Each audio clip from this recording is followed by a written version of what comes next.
The United States has no shortage of iconic wildlife, but there's one group that often gets overlooked: Herpetofauna, or reptiles and amphibians. Sometimes called herps for short, these incredible animals have conquered nearly every environment on Earth. But unless it's a highly venomous or otherwise dangerous species, they typically don't get much attention. But with over 680 species of herps in the United States alone, there's a whole world of fascinating stories playing out around us every day.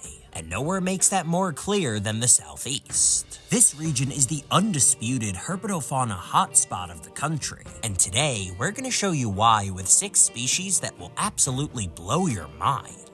My name is Evan, and this is Harrison. We're twin brothers on a mission to make you an insider in the natural world. And one way we like to do that is by showing you how and why the weirdest things in nature actually work. The reptiles and amphibians of the southeastern US have some crazy survival strategies, and the ones we're highlighting today are particularly special to us because they are all lifers, species we've never seen in the wild before. To find them, we've come to Louisiana, a state with a breathtaking diversity of habitats and a seemingly endless supply of interesting animals. They don't always turn up where you'd expect though, and our first notable encounter happened somewhere pretty unusual. In a pile of trash. I saw his tail. Oh, did you? Oh, yeah. Oh, look at that. Ooh, he's dark. Nice. There you go. Woohoo! So this is a snake that we have both been very excited to see. This is a black masked racer. Now, Evan and I have spent a lot of time with black racers up in our home area, but this is actually a subspecies that we really don't see. Now, this particular individual we think may actually be a hybrid. Looking at his coloration, it's more brown than you would typically expect. Usually the black masked racers are more grayish and they have a more pronounced stripe right behind their eye. And Zach was telling us as well, the head on this guy, which I'm gonna try and show you without being bitten. Turn around, buddy. The head on this guy is super large. It's actually really blocky compared to what some of the racers we've seen will get. So that's another reason Zach actually thinks that this guy might be a hybrid of the black racers we've filmed with before and the subspecies we've never seen, the black masked. You can see he has those huge eyes. These are very visual snakes, visual predators. He's looking straight at me. There he is. He's looking straight at our faces. He can key into our eyes, and when we're looking at him, he's very aware of what's going on. They're quite intelligent as well. Absolutely. Very charismatic and active snakes when you're working with them. And as you can see and hear, as much as it kills us to have the background noise, we're not in pristine habitat. Nope. This is where we're going to be searching in these urban habitats, trying to understand what these snakes are doing and what they need from us to be able to survive.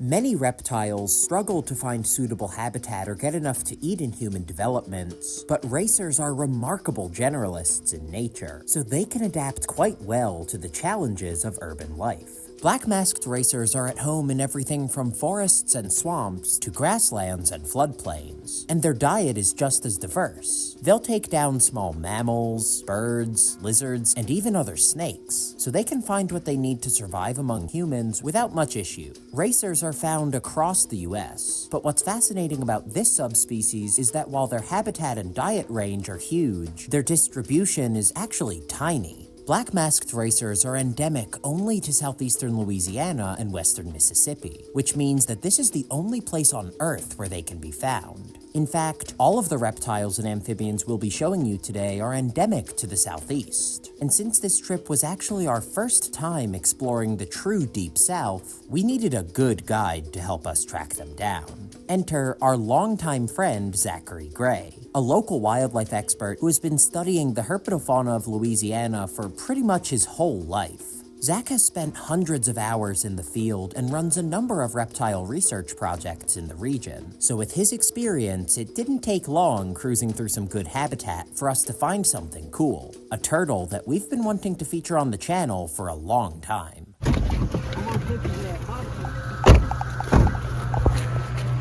First turtle. A turtle. A 3-toed box. Is it 3 toes? It looks like it. Goodness, that's an old turtle. Yes, look at that worn down beak there. That is an old turtle. Yep, now we have a 3-toed box turtle. I was gonna say a little one, but it's really not. How old would you estimate this turtle is, Zach? So I have no idea, perfectly honestly, how old this turtle is. I'm just saying it's old because very rounded shell. So they can get bigger than this. It's just she's old. So they have a wider, rounded look that older box turtles tend to have. She's super healthy, very flat bottom. That's how we can tell it's a female. And as well as the eyes look a little bit different. But they're going to be out in these hardwood bottoms pretty much everywhere. And you're going to run into them just like we did across the road. But right, we'll definitely want to get this one out of harm's way where it's not going to get clipped by any cars. This is an absolutely choice specimen for the species. Now this is a terrestrial species. They're not really hanging out in the water. They'll certainly be around it. Oh, there she goes. That's why they call them box turtles. When they feel threatened like that, they pull their legs and their head into their shell, and the bottom of the shell, the plastron, is hinged. See that little indentation there? They can literally pull their shell up, and they're completely impenetrable when they're in this defensive state. So she's obviously a little frightened. We're gonna get her back so she can open back up again. Box turtles have gone all in on using their shells for protection, since they don't really have any other ways to deal with threats. But while their defensive options may be limited, their food options are anything but. As opportunistic omnivores, box turtles will eat pretty much anything they come across. From fruits and flowers to insects and other small inverts, frogs, snakes, other turtles, birds and their eggs, small mammals, and even carrion, among many other items. So even though we tend to think of turtles as herbivores, ironically, box turtles consume more meat than vegetation. And that's not even the craziest thing about their diet. They're able to eat highly poisonous mushrooms with no ill effects, including species that would be deadly for humans, and most other animals for that matter. It's actually not well understood how they're able to process such toxic foods without getting sick. But three-toed box turtles are believed to eat more mushrooms than any other species of reptile in the world. Some sources even claim that box turtles absorb the poison from the mushrooms, making their flesh poisonous as a result. Though currently this is only supported by anecdotal evidence. But there are other species out here that use toxins for defense, and for tiny creatures trying to survive, that can be one of their most important tools. There we go. Yay! Look at this. Hey, okay. This is something we all wanted to see. Good eye. This is an oak toad, and that is the smallest toad species in all of North America. And there's a very easy way you can tell you're looking at an oak toad, distinguishes them from any of the other amphibians out here. That white dorsal stripe is absolutely unmistakable. This is a species that Evan and I have been looking for many, many years, and that is just the cutest little toad. And you may be wondering, what does an amphibian this small actually eat? And the answer is probably no surprise. These guys are big ant eaters. So any of those small ants or termites, really small insects, is the preferred food for this adorable little species. These pine wood forests are absolutely perfect habitat for this species. He really blends in with the leaf litter, actually. That dorsal stripe helps him out quite a bit. But we are not going to hang on to this guy for too long. I do want to grab some shots though, because he is so cute. That is probably the toad that I wanted to see most coming here to Louisiana, and we got him. Oak toads are a special find because their camouflage makes them extremely difficult to spot. And they're counting on that, because at their tiny size, they have a lot of predators. If their cryptic coloration fails them though, they have another line of defense: the poison they produce from the parotoid glands on their back, which can make predators very sick and even kill them with a big enough dose. Almost all toads use poison for protection, and that actually highlights a notable difference between amphibians and reptiles. While there are hundreds of amphibian species that use poison, which is dangerous when eaten or absorbed, only a handful of them have venom, which is dangerous when injected into the body. Reptiles are the opposite. There are hundreds of venomous species, but only a few poisonous ones. And that brings up an interesting question. Why do we always talk about reptiles and amphibians together anyway? Despite what your elementary school science class may have taught you, they're actually not that closely related, because the nearest living relatives to reptiles are actually mammals, which split off around 310 million years ago. And while we're on the subject of crazy vertebrate relationships, birds are actually just a group of reptiles, related to crocodilians. So to put that in perspective, a cat, a flamingo, and a snake are all closer to each other than they are to a frog. We only talk about reptiles and amphibians together because their biology is rather similar and the methods to find them are often the same, so we form an association between them in our studies. Flipping artificial cover is a great way to find members of both groups, and while poking around an abandoned building, Zach called out our next exciting reptile find. Got him? Actually smaller for here. Wow. Big unit. Good sized one. This is our lifer broadhead skink. This one will give you a good bite. I bet. Big old chunker of a noggin. You can tell it's a male. Yeah, big head. Big old chunky head. Don't get bit. Yep, he's all right. He has a little scar on his head. I wonder if that's an old predation attempt or sparring with another male. Now we kind of said it in passing, but how do we know it's a male? Big old noggin. Big old red noggin. head. And yeah, it's that red coloration that's the dead giveaway. See along the sides of his head and right by his eye too? He's really pretty actually. Yeah, this is the time of year they look their best. Ooh, easy buddy. They're eating lots of small insects. The crazy thing about broadheads of this size out here is one of their favorite things to eat is other lizards.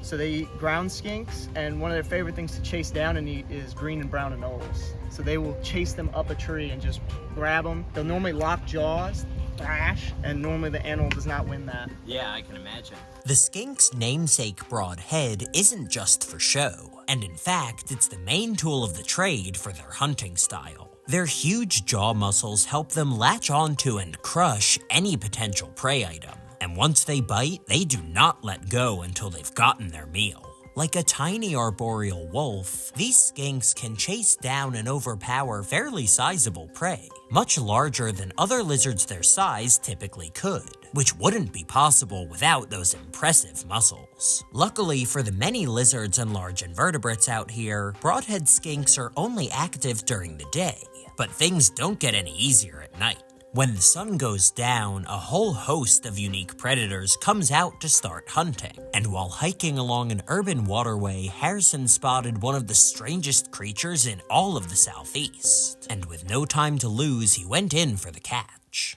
He's gonna lose it because of the mud. Yeah. Ah, maybe not. Got it. I saw it. Yeah, it's Yeah, he's in. Woohoo! It's a little one. But that is a three-toed amphiuma. All right, kind of against my expectations, I actually grabbed him on that scoop. So we're gonna fill up this little container and then give you an up-close look. There we are. A little bit of soup water for you. Good soup. Good soup. Even better when you add the noodles. Look at this thing. Come here, bud. Look at that. That is a crazy animal. Now we have this little container here so we can keep him wet and give him somewhere to drop into so he doesn't slip right back into the ditch. But that is the three-toed amphiuma. And actually, if you can believe this is a tiny one. This species of salamander can grow over 76 centimeters in length. And in fact, the record for this species is 117 centimeters. That's just about 4 feet long. And it's amazing when you look at this animal, you could easily be forgiven for thinking that this is some kind of fish. It looks exactly like an eel. The only way that you're able to really tell that this is an amphibian is they have these tiny little legs. They're actually way smaller than I even imagined they would be from all the pictures and videos that Evan and I were watching before this trip. But that is absolutely amazing. We're gonna get some good footage of this guy, get him back, and keep searching. Amphiumas are so bizarre that at first glance they almost don't look real, but the deeper you dig into their biology, the stranger they get. They may look like a sort of harmless, awkward worm, but in reality, these salamanders are voracious predators in their aquatic environments. If you're wondering how something with such tiny legs and simple eyes can even hunt, the crazy thing is, they don't really need them. See, their legs and eyes are vestigial, which means that they're left over from previous evolutionary forms and have lost their functionality as other adaptations have become more important for their survival. It doesn't mean they're useless. Amphiumas can still see light, dark, and movement, and their legs can be used to move along the underground tunnels they live in. But they have better hunting tools at their disposal. This salamander has an incredibly acute sense of smell that can pick out even the smallest invertebrates in the water. And their body is lined with an extremely touch-sensitive organ called the lateral line that can detect any vibrations from the movement of their prey. With these adaptations, amphiumas are masterful ambush predators, lying in wait at the entrance of their tunnels for an unsuspecting fish, insect, crayfish, or even another amphiuma to swim by. They really don't discriminate when it comes to what they'll eat.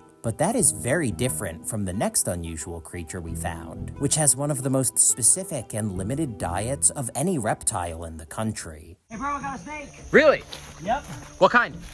Check this out. Glossy crayfish snake. Oh, wow. Oh, these guys are awesome, and this is especially exciting because this is our lifer. Now, as the name might suggest, glossy crayfish snakes eat primarily crayfish, especially freshly molted crayfish when their exoskeletons are super soft, though they can take them once they harden up as well. You can see this guy's very smooth and dark. They have that glossy coloration that gives them the other half of their name. Now, this guy's pretty small. They can get up to about 61 centimeters, about 2 feet in length, so he'll still keep growing for a little while. This is super exciting. I've been hoping to see one of these all night because this is a great area for them. All these marshy habitats behind us are the perfect place for a crayfish snake like this. But I am super stoked to finally have a crayfish snake in hand. These guys are just so cool. The Gulf crayfish snake's feeding habits are as specific as their name suggests. Studies have shown that for this subspecies, over 90% of their diet can be made up of crayfish in some areas. Sorry, Zach.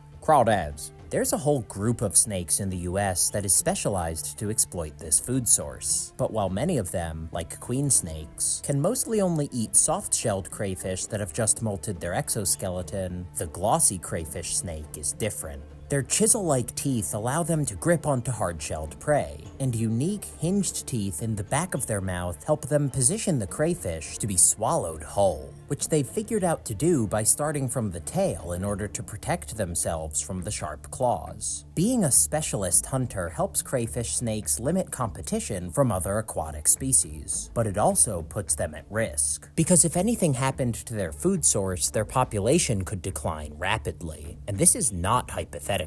Reptiles and amphibians all over the country are in danger from habitat destruction, climate change, and direct persecution from humans. But because of the vital ecological roles they serve as major predators of small animals and prey sources for bigger ones, without herpetofauna, their ecosystems could not exist. We need to understand so much more about their lives and how they're all connected so we know how to protect them. And figuring out how their stories of success actually work is a key part in that. One of the places where we still have a lot to learn is in the cloud forests of Ecuador, one of the richest herp habitats on Earth, with an especially spectacular diversity of avian reptiles, or birds. If you want to learn about some of their incredible life stories that you've probably never heard before, check out this video, where we highlight 6 cloud forest birds that will absolutely blow your mind. And with that, we hope you enjoyed, and we'll see you in the next one.